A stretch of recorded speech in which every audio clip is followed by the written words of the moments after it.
Hey, yo, how are we doing today, ladies and gentlemen? Welcome back to the DarrenOD Fight Focus channel. This is the third video I've uploaded this week. I'm on a roll, boys. I'm on a roll. And that's because I'm on Christmas holidays. So that means while I'm off college, time to rake in those views, rake in the money. Well, no money. I'm not monetized, but you get the idea. Let's get the fame, boys. Let's get the fame. Anyways, well, by fame, I mean like 8 subs. But honestly, I started off with 0 subs on this channel at the start of this week. We're up like 8 now, so thank you guys. I appreciate you. Yeah. So the video is basically just going to be me talking about my top five. This is all down to opinion, by the way. Opinion, not facts. No, no. Whoever you beat who. No, none of this. None of that. Just opinion. If you have a favorite, you can throw them down in the comments below, but this is just opinion. So do not kill me if your favorite boxer is not on this list, and don't crucify me, por favor. Thank you. Anyways, let's just get into this, man. I'm dragging this out for too long. Anyways, top five. Let's begin. Now, pick one. Number one, guys. Obviously, the most obvious answer. Devin. Wait, wait, wait, wait, wait, wait, wait, wait, wait, wait, wait. What the hell? Get up, get up.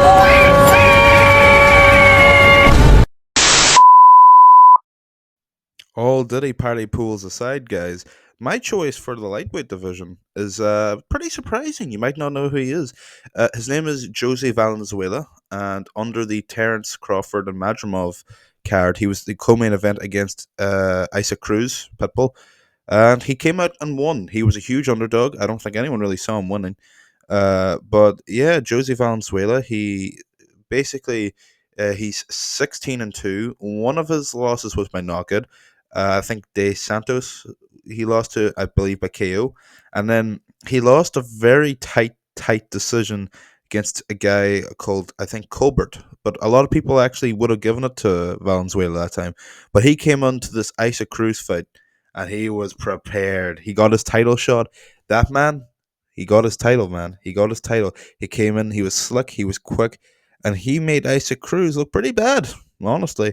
And I know a lot of people give Isaac Cruz a lot of a lot of stick for being very like one dimensional, does the same stuff, only goes in, has no other sort of technique or really game plan. But he's actually a pretty good boxer. I mean, guys, come on, he didn't get this far without being good. Isaac Cruz, he didn't get as far as he did without being pretty good. He knocked out Raleigh Romero and he knocked out different people. He's power, he's strong, and he's a really sturdy fighter. He's incredibly endurant. So hey, he lost though to the decision, split decision, but I felt like it should have been unanimous. But I guess again, judges are very subjective, so we are not all going to agree with him. But no, I thought he was a very good fighter. I thought Jose really proved the world wrong. He got the world title at lightweight, and yeah, no one really saw it coming. I mean, everyone just thought that Isaac was just going to, how do I put it, pitbull his way through him. That's the right way to say it. They thought they were going to just pitbull right through him, man, and he didn't, and he got beat. And he boxed beautifully, by the way, Josie. He boxed beautifully. Good southpaw.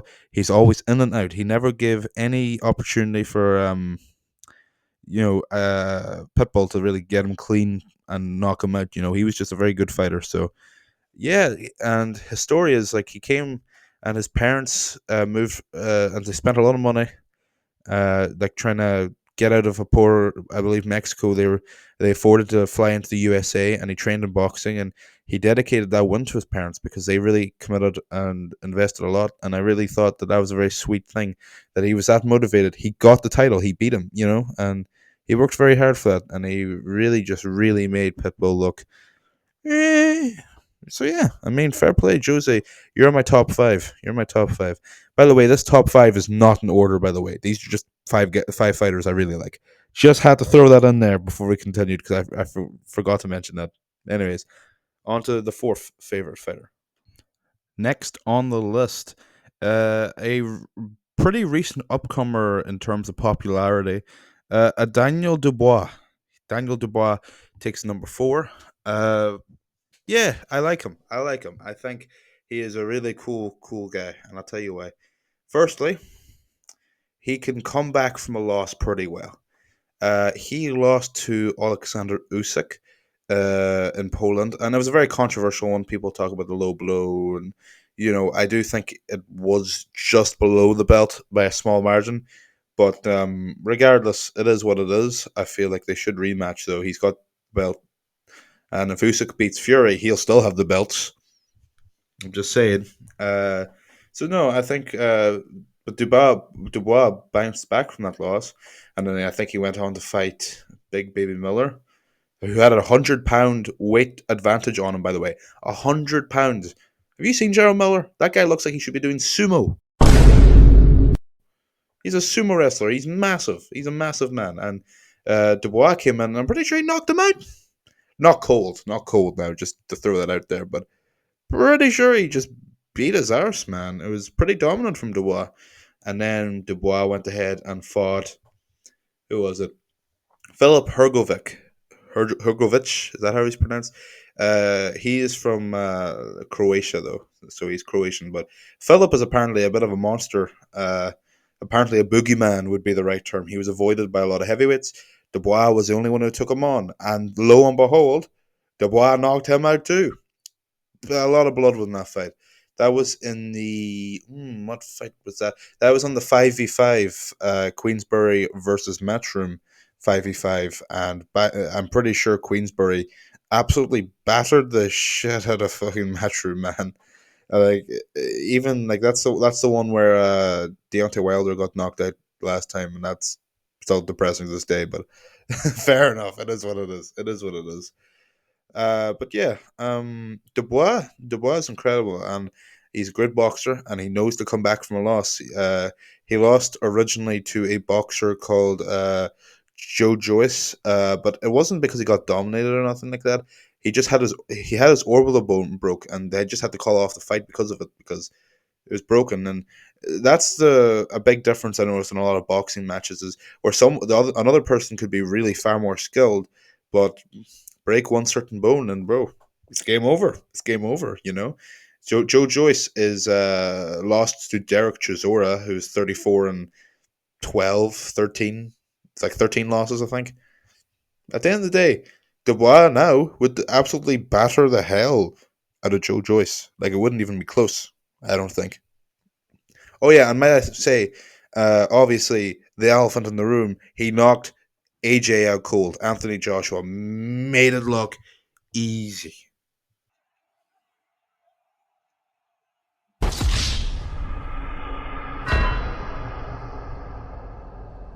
He was dominant.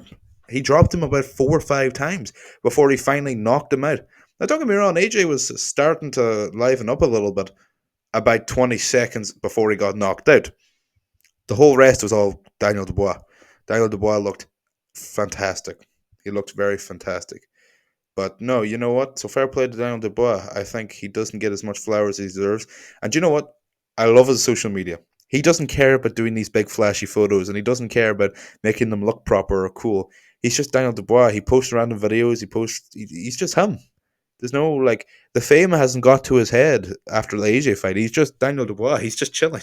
He's got his IBF world title, knocked out a former unified champion, heavyweight champion of the world.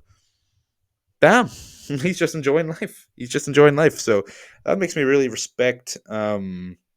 That's what makes me respect Daniel. I think he's a great fighter, and he's just authentic. I think he's him. He's got his own personality. He doesn't care. He's just Daniel. He's chilled out Daniel. So fair play to him. I like him. Fair play to him. That's the tea finished. Next boxer. Let's go. My next favorite boxer is probably not going to be on many of people's top five favorites, but I've got Deontay Wilder. Yeah, I know. People don't like him. I know, like, oh, the Fury losses couldn't take the Fury. Look. You'll when you hear my reasoning, you'll at least understand where I'm coming from. Okay, he's pretty awesome story wise. So I'm just gonna get into it. Okay, let's go. So Deontay Wilder was the former WBC heavyweight champion of the world, and the guy was incredible power wise. He had a lot of power. Like, if he touched you, man, you were nights out, man. You were nights out. You were nights and lights out, man. It wasn't good, man. Jesus, take a drink for every time I said man there, guys. You'd be alcoholics at that point. But anyways, the reason I like Deontay Wilder so much is his story. His story. He had a kid who suffered from a rare sort of disease. Is it disease would be the right term, or condition? Maybe would be more appropriate. Uh, Something to do with her spine. It was a daughter, and he was 19, and he quit his professional footballing career, right, as a 19-year-old, and he took up three different jobs. I think he did lorry driving. I think he worked in different places, and he worked three jobs at once just to fund his daughter. And one day he walked into a gym, and apparently he just took up boxing, and he realized I could be more. He wanted to be a journeyman originally, and then he came in, he started fighting, and then he realized he could be more than a journeyman, and then there you go. The rest is history. He went on a very big KOing streak. His first loss was to Tyson Fury, and in their rematch, they drew in the first. But I respect Deontay Wilder a lot. You know, he's willing to provide for his daughter that was given a pretty horrible ailment as a kid. You know, so I feel like his story is very good, powerful, and you know the fact he didn't think he would be really anything. He thought he thought he'd be a journeyman. You know, he's going to take the hits, let people beat him up, and improve the records. And reality is, and he ended up being a world champion. And I know a lot of people. He wasn't the most technically skilled. He wasn't. He wasn't. But do you know what? There was.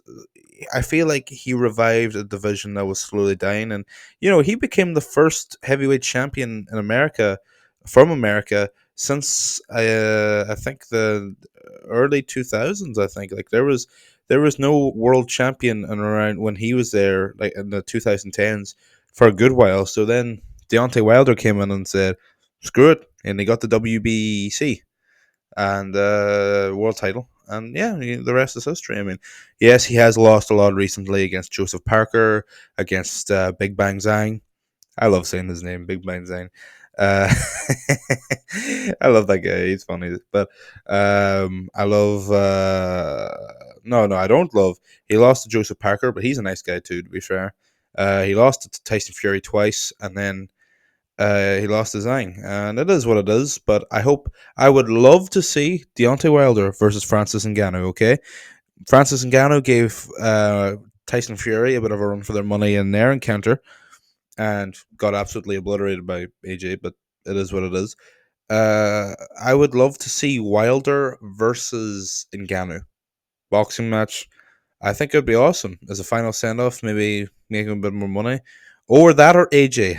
Wilder versus AJ would make more sense now as well, because AJ lost to Dubois, as I just discussed there. But who knows? But I would love to see him back. He's a brilliant fighter, and I hope he comes back because I think he's brilliant. But that's just my opinion. If you don't like him after that, that's your opinion. You're entitled to it. Do what you want. I'm not going to hold you at gunpoint. Second on the list, technically, he was recently an active boxer. Technically, Mike Tyson. And you know what? Mike Tyson's the type of guy, he's either loved or hated, but usually by more people he's loved. You know, he was a brilliant boxer back in his heyday. And I think what I love about him the most is his development as a person. His development as a person. He went from, I believe, having, not really much of a father figure when he was really young, and I think his mum was having it really abusive. And then he met a man called Customato, and Customato changed his life. He was like a father figure, trained in boxing. He gave Mike Tyson purpose, and and obviously throughout the years, Mike Tyson's been in a lot of scandals and a lot, but he's grown up, and he keeps growing up, and he's nearly 60. He's got kids. He's got a wife, and he's just loving life. He's a brilliant guy. I think he's obviously he revitalized heavyweight boxing in the 1980s. He electrified it, I would say. Avenged his idol Muhammad Ali against let's see, Larry Holmes. Uh, he knocked out Trevor Berwick. He was that guy, man, in his heyday. He was brilliant, and in my opinion, Mike Tyson, if Customato kept living, and if he just didn't die, and it is what it is. Obviously, you can't just tell Father Time to fuck off. Customato was in the 70s or 80s, And unfortunately, just it is what it is. He died, but I believe if Customato kept living for longer than what he did, Mike Tyson could have ended up in the greatest of all time conversations, more so than he already is now. Do you know what I mean? Customato basically gave him his motivation, his purpose. He was like the father figure that he never had, and I would argue he kept living. Mike would have been unstoppable.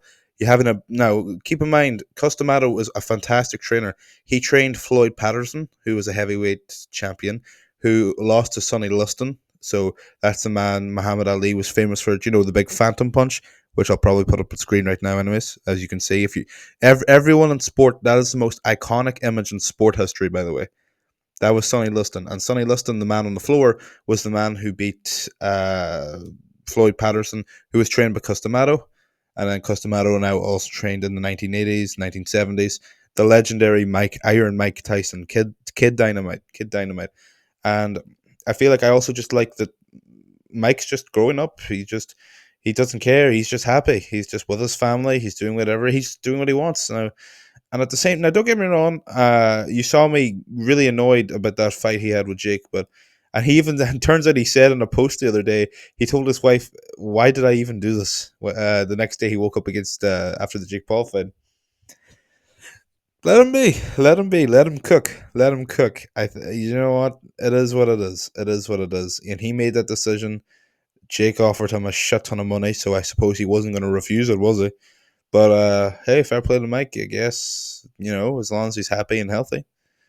Thankfully, I'm glad that he's healthy and happy after that fight because I was concerned he wouldn't be, but he's fine. Thankfully. But he just, you know what? I just enjoy the growth. I enjoy seeing him being this age, doing something bad, and then he's getting older and older and older, and he realizes I need to become calmer and calmer and calmer. And he's a good guy, and he looks out for the best for his kids. He looks out for the best for his family, and you know what? I respect him. I respect him a lot. So yeah, that's number two, second last one. Then I'll get into my next one right now. My favorite is Usyk. Now, I know I told you the other five or the other four weren't in order, but Usyk is actually my favorite boxer. And I know it's gonna sound like really casual, like because his fight's coming up in a couple of days and all this, but actually there is a valid reason why I really value Alexander Usyk. Alexander the Great, one might say. Yeah, I like him. I think he's my favorite boxer. He's got presence. You know what I mean? When he's there, he's the undisputed cruiserweight champion, right? In 11 fights, and then 22 fights in becomes the undisputed heavyweight champion. Nearly knocks out Tyson Fury. And and in the process of that, he doesn't care. Like he's humble. He's very humble, and he's just like, I am fear. I am very fear. He's incredible. He's incredible. He's absolutely great, and I think his style is fantastic. He's so technically smart. Do you know? There's no beating him. And yeah, I know people are like, oh, but Daniel Dubois. And that's fair enough. If, like I told you earlier, if you believe that should have counted, you're entitled to that belief. But I thought he just barely hit under the belt, and I felt like it counted. But well, it felt like what the ref did. I agree with what the ref did, anyways. But despite that, right? Alexander, I think represents not just himself in the ring, but he represents all of Ukraine. Do you know what I mean? He's like their biggest athlete currently, in my opinion. I think they're his biggest athlete of Ukraine, and he comes in, and I feel like he's a symbolic. He's like an icon, and he comes in, and he's showing fight. He's showing people, he's showing the world, Ukraine's fighting and he's fighting and he's. I know this sounds like a lot of waffle, but in my head, like this felt like it's more clear explained. Like, you know what I mean? He's just representing his country. He's not fighting for just himself. He's fighting for his people when he's in the ring. That's what I mean. You know what I mean? He represents his people. And even, look at when he fought in his last fight. In fact, every fight he's in, he always wears the same blue and yellow trunks every time. You could go into, I believe, the Dubois fight, blue and yellow. The fight before that, blue and yellow. The fight before that, blue and yellow. And then the fights all after that, blue and yellow. He loves his country. He loves to represent it. And I suppose, he's just a kind of like country's beacon, and not only that, he's a humorous kind of guy. He's a character, and he's never in a scandal, by the way. He's never seems to be in no any scandal. He's a family man. uh, he could always see him walking about with a little doll, an Eeyore from Winnie the Pooh, if you ever watched that as a kid, because his daughter gave it to him and ordered him that you must take this everywhere. So now he uses it as a good luck charm, and he talks to his wife every day, despite training, and training and training. Whereas Tyson Fury, like, apparently hasn't for 3 months. But hey, that's his choice. Not criticizing for him. That's what he wanted to do. But like, he's just a huge family man. He's a huge family man, Usyk, and I don't know. I just love his personality, and I love the character he is. I love who he is, man. He's great to watch. I'm a big fan of him, and he is my number one favorite boxer in the world. Like the other four, meh, you can tie them around, whatever. They're interchangeable, but number one is Usyk. Usyk. Alexander Usyk. He is an incredible being, man. Incredible human being. He's great. So I hope you enjoyed this video, because I certainly enjoyed making it and chatting to you guys as usual. But nah, you know what? I'm happy with the list. So let's recap: Josie Valenzuela, Daniel Dubois, Deontay Wilder, Mike Tyson, and Alexander Usyk. And you know what? I hope you enjoyed it. I hope you enjoyed it, because I enjoyed making it, and I enjoyed just chatting to the camera and giving my opinions, and getting better at editing. I used to have different channels, so that's why some of my other channels have more subscribers when there's no videos, because I used to post stuff on there, and then I thought, nah, this shit's cringe, got deleted, and deleted those videos. So yeah, we'll see what happens anyways. But yeah, Usyk is going to be, by the way, ar- arguably one of the best boxers ever if he beats Fury again. By the way, I'm just saying, undisputed cruiser, undisputed heavyweight, undefeated, and then you have to consider that for the heavyweight belt, he beat Fury, who is 6'9" behemoth of a man. That's some crazy work, crazy work. So yeah, that's, what it is, what it is. Like, if you did enjoy the video, like, subscribe. I don't know, just that's it. If you did enjoy it, you wouldn't be here right now watching this if you didn't enjoy it. So you got to do it now. Legally obliged, guys. You're legally obliged.